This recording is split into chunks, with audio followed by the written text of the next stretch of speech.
AutoCAD has a number of nice commands for modifying drawing objects, plus it has a number of nice ways for selecting objects that you want to modify.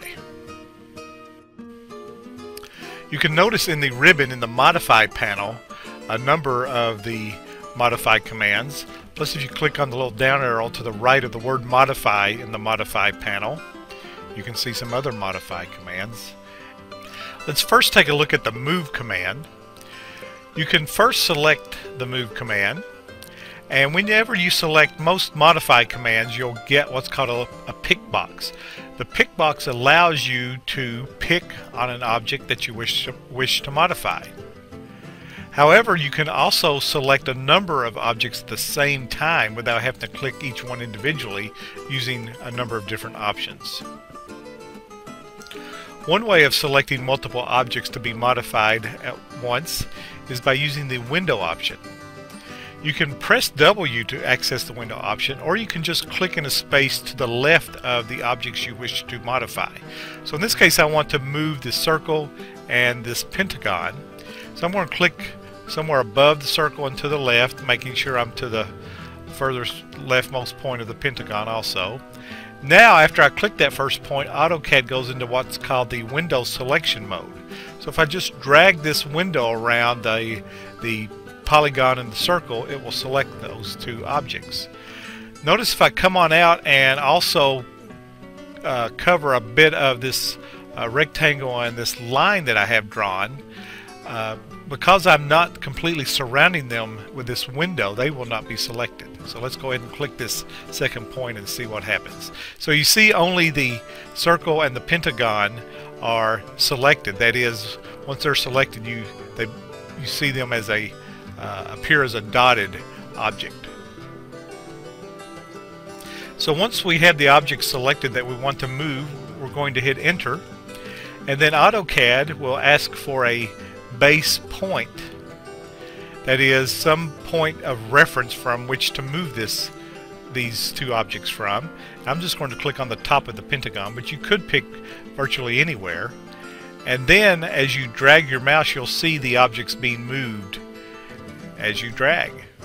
So once you have the objects moved to where you want them to go, just click the left mouse button, and there they are now moved.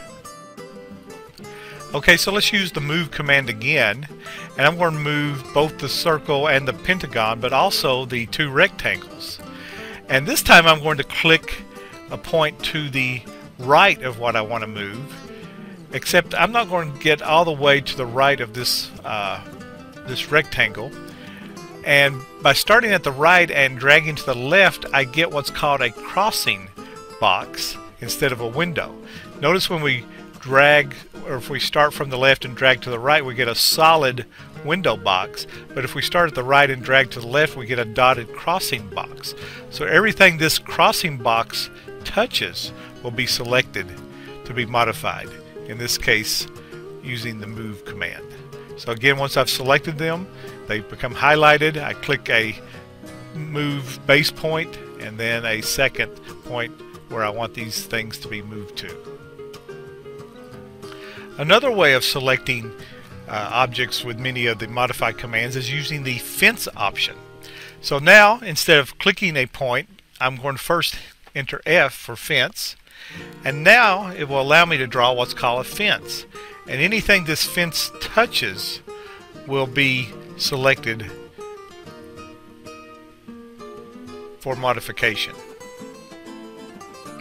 And then once I hit enter, you'll see everything the fence touched was selected, but not the line, because I didn't touch the line. I surrounded the line, but because I didn't touch it, it's not selected for modification.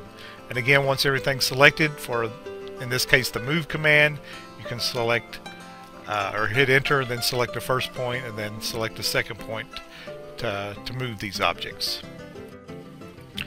There's also a couple of other options you can use with the Modify commands. One is the last option, and another is the previous option.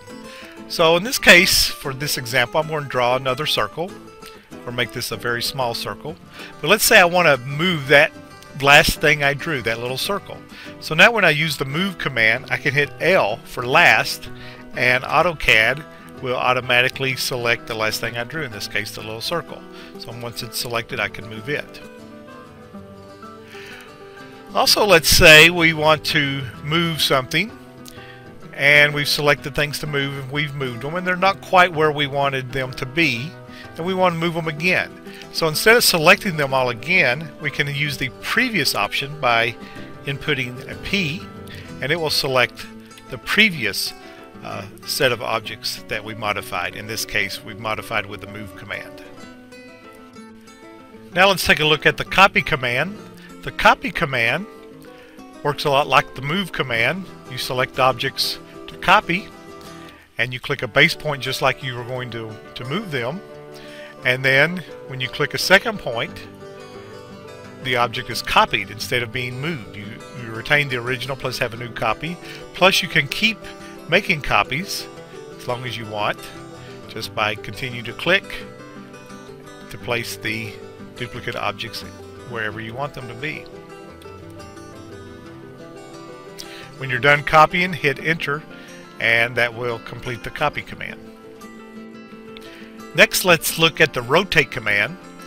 With the rotate command, of course it's located in the modify panel in the ribbon. With the rotate command, you can, as the command describes, rotate things. Let's say I want to rotate this rectangle right here, and I want to rotate it around the left corner of this other rectangle. So I've selected the rectangle, and once it's selected, I hit enter. Then AutoCAD will ask me to specify a base point. So I'm going to click at the lower left corner of this other rectangle as my base point, and then I can drag the rectangle around to a desired angle if I would like, and then left click the mouse button, or I could actually input a specific angle through the keyboard. In this case, I'm going to use 45 as my rotation angle, and there you see it's been rotated 45 degrees. Also, with the rotate command, you can use it to align objects at one angle to another object that's at a different angle. So let's say I want to align this rectangle here so that it's parallel or lined up with the edge of this pentagon. So I'm going to select the rectangle. Of course, I'm using the rotate command. And then for the base point, I'm going to select the corner of the rectangle. And then instead of specifying an angle or dragging it into place, I'm going to enter R.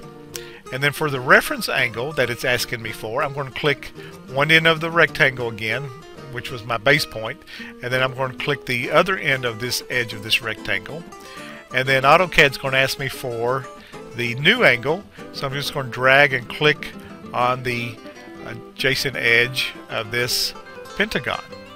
And now you can see those two objects are lined up perfectly.